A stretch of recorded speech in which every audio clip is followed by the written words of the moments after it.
अस्सलामुअलैकुम प्यारे बच्चों, पैराडाइज कॉलेज की मैथमेटिक्स क्लास में आपको वेलकम कहा जाता है।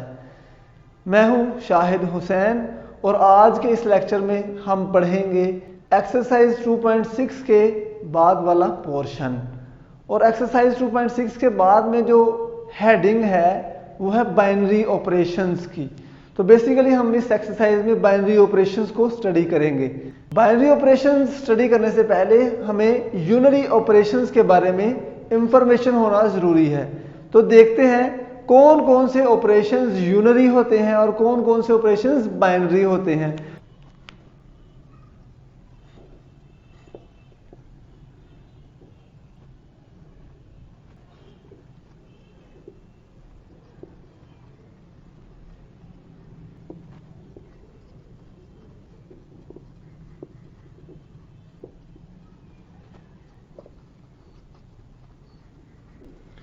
डेफिनेशन है एन ऑपरेशन, एक ऐसा ऑपरेशन विच व्हेन परफॉर्म्ड, जब परफॉर्म किया जाए ऑन अ सिंगल नंबर, जब उसे परफॉर्म किया जाए किसी सिंगल नंबर पे, यील्ड अनदर नंबर, हमें एक और नंबर आंसर में दे, ऑफ द सेम और डिफरेंट सिस्टम। हम जब किसी नंबर पे ऑपरेशन करें, ऐसा ऑपरेशन जब वो किसी नंबर पे परफॉर्म हो तो हमारे पास एक और नंबर आ जाए उसी सिस्टम का या फिर डिफरेंट सिस्टम का, is called a unary operation. उस ऑपरेशन को हम क्या कहेंगे? Unary operation. इसमें ये समझने की जरूरत है कि सिंगल नंबर पे परफॉर्म होगा, ये ऑपरेशन सिंगल नंबर पे परफॉर्म हो रहा है, इसलिए इसे कहा जा रहा है यूनरी ऑपरेशन। बात क्लियर हो गई। अब यूनरी ऑपरेशंस कौन कौन से होते हैं हम एग्जांपल्स में स्टडी करते हैं। सबसे पहली एग्जांपल है negative of a given number. अगर हमारे पास कोई सा नंबर गिवन हो उसका नेगेटिव ले लें, फॉर एग्जांपल 2 है तो इसे -2 कर दें, या -2 है तो 2 कर दें। ये ऑपरेशन हमारे पास यूनरी ऑपरेशन है। इसके बाद है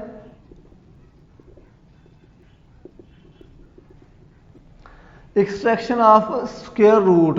अगर हमारे पास कोई नंबर है, कोई स्क्वायर रूट है किसी नंबर का, for example square root of 4, अगर इसका स्क्वायर रूट लिया जाए और आंसर पे 2 आ जाए तो ये भी एक यूनरी ऑपरेशन है। इसके बाद किसी नंबर का क्यूब रूट लेना, देन फोर्थ है स्क्वायर रूट लेना, या फिर क्यूब रूट से भी हायर पावर कोई, मतलब nth पावर को फाइंड आउट करना।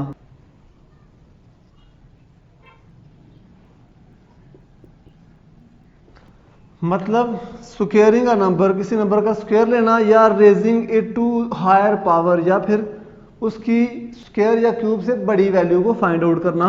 ये हमारे पास सारे के सारे क्या कहलाएंगे? Unary operations. तो ये हमने की definition of unary operation and some examples of unary operation. अब हम पढ़ते हैं बाइनरी ऑपरेशन। बच्चों नेक्स्ट हमारे पास डेफिनेशन है बाइनरी ऑपरेशन की। बाइनरी ऑपरेशन के बारे में हम पहले भी डिस्कस कर चुके हैं। 2 डिजिट्स पे ऑपरेशन को बाइनरी ऑपरेशन कहा जाता है, और ऐसा ऑपरेशन जब 2 डिजिट्स पे अप्लाई हो तो हमें एक डिजिट आंसर में मिले, उस ऑपरेशन को हम कहते हैं बाइनरी ऑपरेशन। तो चलिए पहले इसकी डेफिनेशन करते हैं।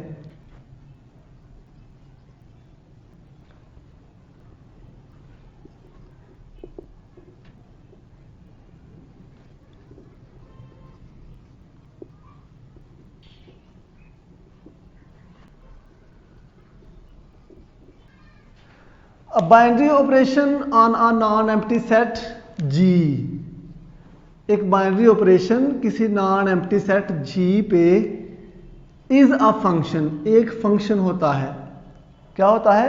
एक फंक्शन होता है which associates with each ordered pairs A B, जो कि एसोसिएट करता है each ordered pairs A B, हर ऑर्डर्ड पेयर ए बी का, of elements of G, G से बनने वाले एलिमेंट्स के जो ऑर्डर्ड पेयर्स हैं उनको एसोसिएट करता है अ यूनिक एलिमेंट ऑफ जी, जी का एक यूनिक एलिमेंट।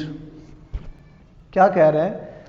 कह रहा है कि जी के एलिमेंट से जो ऑर्डर्ड पेयर्स बनते हैं, तो जी के एलिमेंट से कब ऑर्डर्ड पेयर्स बनते हैं? जब हम जी क्रॉस जी मतलब Cartesian product on set G find out करते हैं तब। तो इसका मतलब क्या हुआ कि जी क्रॉस जी के तमाम एलिमेंट्स को वो एक यूनिक एलिमेंट देगा जी का। देन हम उस ऑपरेशन को बोलेंगे बाइनरी ऑपरेशन। मजीद इसको जानने से पहले हम देखते हैं कि इसको डिनोट किस सिंबल से किया जाता है। इसे हम इस सिंबल से डिनोट करते हैं और इसे पढ़ते हैं स्टार या फिर स्टेरिक। स्टार से इसको रीड आउट किया जाता है। और अगर ये इस तरह के ए बी एलिमेंट्स पे ऑपरेट होगा तो इसे हम इस तरह से रिप्रेजेंट करेंगे ए स्टेरिक बी, और इसे पढ़ा जाएगा ए स्टार बी या ए स्टेरिक बी। और ये हमें कोई सी आंसर देगा, और जो भी आंसर देगा वो किसका होगा? वो सेट जी का एलिमेंट होगा। ये इस डेफिनेशन का मतलब है। तो देखें, अगर हमारे पास जो स्टेरिक है वो बाइनरी ऑपरेशन है और बाइनरी ऑपरेशन एक फंक्शन है। अगर बाइनरी ऑपरेशन एक फंक्शन है तो फिर इसको इस तरह से डिनोट किया जाएगा, binary operation is a function from G cross G Cartesian product of set G to set G. किस पे फंक्शन होगा? जी सेट पे। तो ऐसे बाइनरी ऑपरेशन को, ऐसे ऑपरेशन को हम बाइनरी ऑपरेशन बोलेंगे। देखिए, बहुत सीधी सी बात है। जी क्रॉस जी में कौन से एलिमेंट्स पड़े हुए हैं? इस तरह के एलिमेंट्स हैं, और ये इनमें एक एक्स कोऑर्डिनेट है, दूसरा वाई कोऑर्डिनेट है। जब इन दोनों एलिमेंट्स को आपस में ऑपरेट किया जाएगा तो आंसर में कोई तीसरा एलिमेंट आएगा, जिसे हम सी कह लें, डी कह लें, जो भी आंसर में आएगा वो इस सेट का होगा जी का। देखें, डोमेन यहां से आ रही है और रेंज यहां से आ रही है। रेंज है ये वाली। अभी हमने रीसेंट फंक्शंस के बारे में बहुत अच्छे से पढ़ा था। तो ये असल में बाइनरी ऑपरेशंस एक फंक्शन होते हैं जो कि जी क्रॉस जी से सेट जी पे होते हैं। अब इसकी मजीद एग्जांपल्स देखें। आप रियल नंबर्स के बारे में जानते हैं। अगर मैं कहूँ रियल क्रॉस रियल एक कार्टेशियन प्रोडक्ट है रियल नंबर्स की, और इस पे एक इस तरह से फंक्शन है, तो ये चीज़ें हम छोटी क्लासेस में पढ़ आए हुए हैं। कैसे? देखें, फॉर एग्जांपल मैं कह लेता हूँ कि इसका एक एलिमेंट है 1,2, ये एक ऑर्डर्ड पेयर है। देन इसका मतलब होगा कि 1 + 2 करें अगर, और आंसर में क्या आएगा? 3। 3 जो है वो किस सेट का एलिमेंट है? वो भी तो सेट आर का एलिमेंट है। तो देखें, इस पे ऑपरेट हुआ और इसने आंसर क्या दिया? 3। ये आर क्रॉस आर का एलिमेंट था, ये एलिमेंट आया इस आर का। तो यही हमारे पास एडिशन का फंक्शन है। यहां पे हम क्या कहेंगे? एडिशन का फंक्शन है। ठीक है, तो एडिशन हमारे पास फिर बाइनरी ऑपरेशन है। ये नोटेशन है बाइनरी ऑपरेशन की। और एक और पॉइंट लिखना है आपने,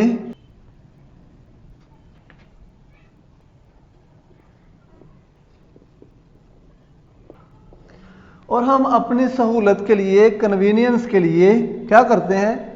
वर्ड ऑपरेशन को यूज करते हैं। हम ऑपरेशन का वर्ड यूज करते हैं instead of binary operation, binary operation की बजाय।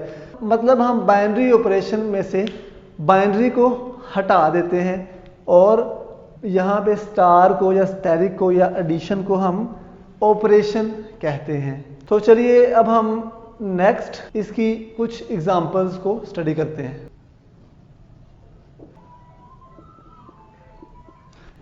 ये मेरे पास एक सेट है, मैं इसको जी का नाम दे दूं तो कोई मसला नहीं। ये जी सेट जो है इसे हम बोलते हैं 4 रूट्स ऑफ यूनिटी। क्या बोलते हैं? यूनिटी के 4 रूट्स। इसमें 4 एलिमेंट्स हैं, 1, -1, आयोटा एंड माइनस आयोटा। तो इन्हें हम यूनिटी के रूट्स बोलते हैं। क्यूब रूट्स ऑफ यूनिटी भी पढ़ा हुआ है और 4 रूट्स ऑफ यूनिटी भी हमने पढ़ा हुआ है। तो ये 4 रूट्स ऑफ यूनिटी हमारे पास मौजूद हैं। हमने देखना है कि इनमें बाइनरी ऑपरेशन कौन कौन सा होल्ड करता है। देखें, बाइनरी ऑपरेशन असल में क्लोजर लॉ है। क्या है? Closure law. क्लोजर लॉ में भी आपने यही देखा था ना कि अगर हम दो एलिमेंट्स ए और बी को ऐड करें और आंसर में जो आंसर आए वो बिलोंग करे सेट जी को, देन हम उस सेट को बोलेंगे क्लोज्ड। क्या बोलेंगे? क्लोज्ड। तो यहाँ पे बाइनरी ऑपरेशन भी असल में क्लोजर लॉ है, ये अंडरस्टैंडिंग की जरूरत है। इसका टेबल जो है वो आपकी बुक की एग्जाम्पल नंबर 4 में गिवन है, आप वहां पे इसको रीड आउट कर सकते हैं। लेकिन हम यहाँ पे छोटे छोटे एग्जाम्पल देख करेंगे। देखें, तमाम एलिमेंट्स ले लें, आयोटा ले लें, और जब हम इसको आयोटा को माइनस आयोटा में ऐड करेंगे तो ये आयोटा माइनस आयोटा आ जाएगा और इसका आंसर आएगा 0। देखें 0 जो आंसर आया है वो इस सेट जी को बिलोंग नहीं करता। हमने दो नंबर्स को ऐड किया, आंसर में 0 आया। 0 डज नॉट बिलोंग्स टू जी। एक ऑपरेशन ऐसा मिल गया हमें कि जिसका आंसर जो आ रहा है वो जी में बिलोंग नहीं कर रहा। इसका मतलब क्या हुआ? ये सेट क्लोज्ड नहीं है। जब ये क्लोज्ड नहीं है तो ये बाइनरी ऑपरेशन भी एग्जिस्ट नहीं करता, और addition is not the binary operation in set G. अब हम मल्टीप्लिकेशन की बात करते हैं। तो जब मल्टीप्लिकेशन की बात करें तो मल्टीप्लिकेशन में आयोटा को बेशक मल्टीप्लाई कर लें माइनस आयोटा से, तो आंसर क्या आएगा? Minus iota square. Iota square होता है -1, और यहाँ पे फिर इसका आंसर आ गया 1 जो कि इस जी को बिलोंग करता है। चेक कर लें। इस तरह से बाकी तमाम एलिमेंट्स को जब आप मल्टीप्लाई करेंगे तो आंसर इसी सेट में से आएंगे। इसका मतलब क्या हुआ? हम लिख सकते हैं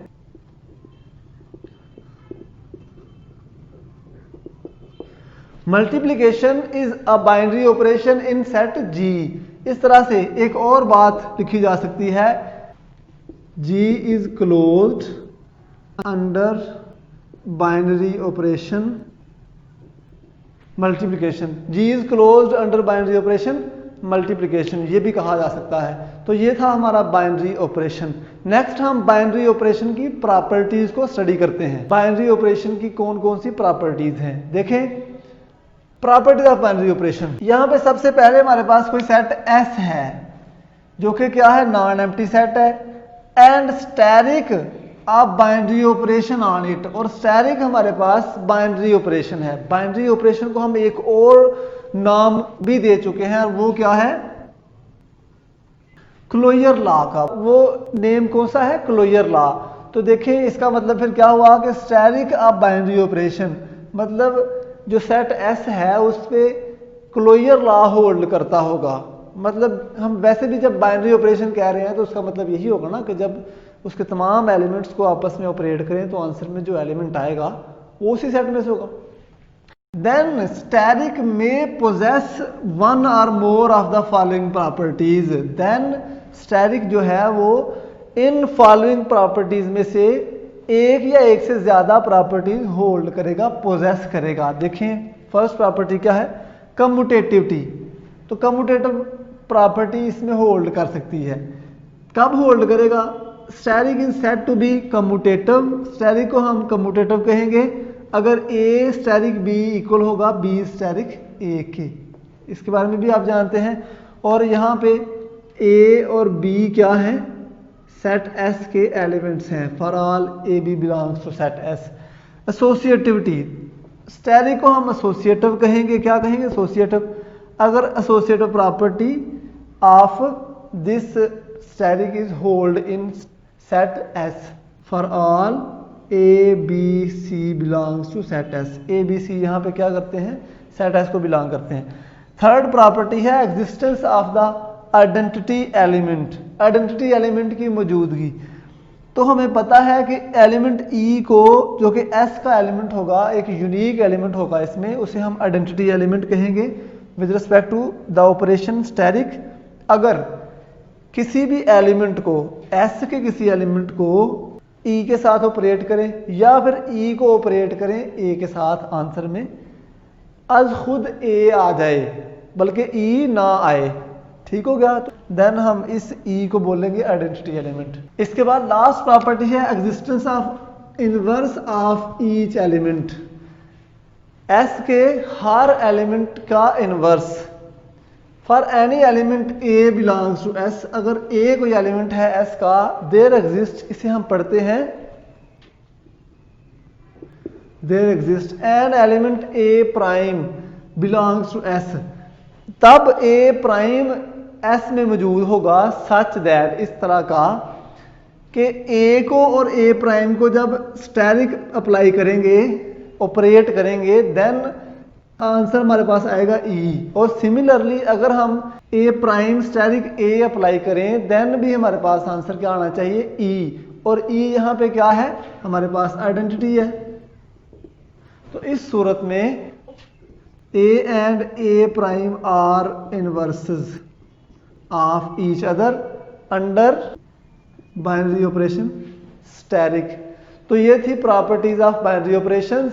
अब हम इन प्रॉपर्टीज से रेलेवेंट एक्सरसाइज का फर्स्ट क्वेश्चन करने जा रहे हैं। क्वेश्चन नंबर 1 है एक्सरसाइज 2.7 का। इसमें कहता है कंप्लीट द टेबल, टेबल को कंप्लीट करो, इंडिकेटिंग बाय अ टिक मार्क, टिक मार्क लगा के, टू सेटिस्फाइंग प्रॉपर्टीज, जो प्रॉपर्टीज सेटिस्फाई होंगी उन पे टिक लगाएं, अदरवाइज क्रॉस लगा के इस टेबल को कंप्लीट करें। तो देखें इस तरफ टेबल पे, इस तरफ रोज में प्रॉपर्टीज गिवन है और इस तरफ नंबर्स के सेट्स यहाँ पे गिवन है।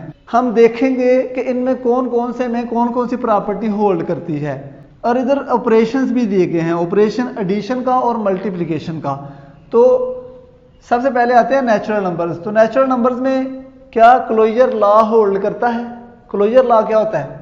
दो नंबर्स को मल्टीप्लाई करें और आंसर जो है वो उसी सेट में से आए, उसको बोलते हैं क्लोजर लॉ।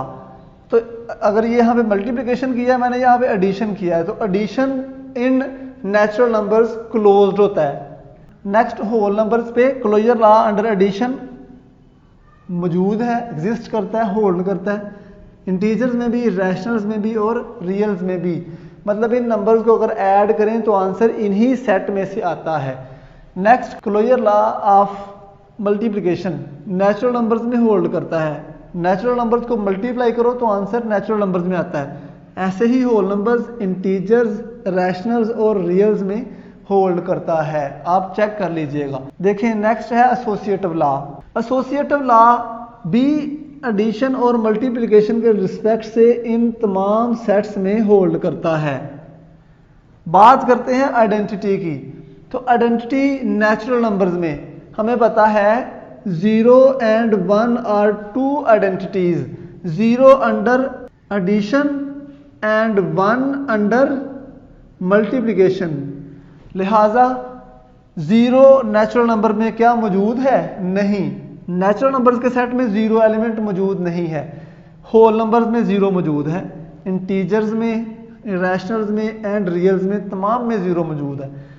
बात करते हैं मल्टीप्लिकेशन की। तो मल्टीप्लिकेशन क्या नेचुरल नंबर्स में मल्टीप्लिकेटिव आइडेंटिटी है 1। 1 is the multiplicative identity of numbers. तो नेचुरल नंबर्स में ये एग्जिस्ट करती है। इस तरह से होल में भी, इंटीजर्स में और इन तमाम सेट्स में ये मौजूद है।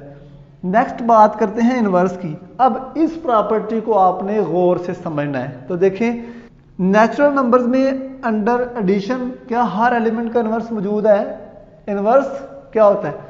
जब दो नंबर्स को ऐड किया जाए, दो नंबर्स को ऑपरेट किया जाए और आंसर में आइडेंटिटी आए। देखें फॉर एग्जांपल मेरे पास है 2 कोई नंबर, 2 में मैं क्या ऐड करूं कि आंसर 0 आए। 2 में मैं -2 ऐड करता हूं तो आंसर 0 आता है, लेकिन माइनस वाले नंबर्स तो नेचुरल नंबर में मौजूद नहीं है, लिहाजा इसमें ये एग्जिस्ट नहीं करती। होल नंबर में भी मौजूद नहीं है, इसमें मौजूद है, इसमें मौजूद है, इसमें भी मौजूद है। ठीक है। Inverse of multiplication, multiplicative inverse की बात करते हैं। नेचुरल नंबर्स में 1/2, 1/3, 2 के लिए 1/2, 3 के लिए 1/3, 4 के लिए 1/4 मौजूद नहीं होता, लिहाजा इसमें ये नेचुरल नंबर्स में इनवर्स मल्टीप्लिकेटिव इनवर्स होल्ड नहीं करता, होल नंबर्स में भी नहीं करता। इंटीजर्स में 0, 1, 2, 3, -1, -2, -3 नहीं करता, इसमें भी 1/2 फ्रैक्शन वाले नंबर्स होने चाहिए। बात करते हैं रैशनल्स की और रियल्स की। इन दोनों में हर एलिमेंट का इनवर्स मौजूद है सिवाय एक नंबर के। वो कौन सा नंबर होगा जी? वो नंबर होगा जीरो जीरो। जीरो का इन्वर्स ना तो रैशनल में है ना ही रियल्स में है, लिहाजा यहां पे ये प्रॉपर्टीज होल्ड नहीं करती। देखें जीरो का इन्वर्स क्या होगा, मैं यहां पे लिख रहा हूं, जीरो का इन्वर्स होगा 1/0। हमें पता है ना 1/0 किसके इक्वल होता है, इन्फिनिटी के, अनडिफाइंड होता है, लिहाजा इसका इन्वर्स यहां पे मौजूद नहीं है। तो अगर एक भी एलिमेंट का इन्वर्स या एक भी एलिमेंट पे ये प्रॉपर्टीज होल्ड नहीं करती तो फिर इन पे आप टिक नहीं लगा सकते, आप नहीं कह सकते कि उस पूरे सेट पे ये प्रॉपर्टी होल्ड करती है। नेक्स्ट है लास्ट प्रॉपर्टी, कम्यूटेटिव प्रॉपर्टी। तो कम्यूटेटिव प्रॉपर्टी तमाम रियल नंबर्स में होल्ड करती है। तो ये बाकी सारे के सारे जो हैं वो सबसेट्स हैं, आप जानते हैं, लिहाजा इन तमाम पे एडिशन में भी और मल्टीप्लिकेशन में भी कम्यूटेटिव प्रॉपर्टीज होल्ड करती हैं। ये हम फर्स्ट चैप्टर में भी अंडरस्टैंड कर चुके हैं, आप जानते हैं। तो ये हमारा हो गया क्वेश्चन नंबर 1 कंप्लीट। तो आज के लेक्चर में हम इसका क्वेश्चन नंबर 1 ही करेंगे। इसका जो क्वेश्चन नंबर 2 है वो हम 2.8 पढ़ने के बाद करेंगे। उम्मीद है आपने आज के इस लेक्चर को अच्छे से अंडरस्टैंड किया होगा। बहुत इंपॉर्टेंट लेक्चर था बाइनरी ऑपरेशन वाला, जिसमें हमने बाइनरी ऑपरेशंस पढ़े और उनकी प्रॉपर्टीज पढ़ी। ये फर्स्ट एप्लीकेशन भी है फंक्शंस की। मिलते हैं नेक्स्ट लेक्चर के साथ एक्सरसाइज का रिमेनिंग पोर्शन लेके। अपना बहुत सा ख्याल रखिएगा। अल्लाह हाफिज।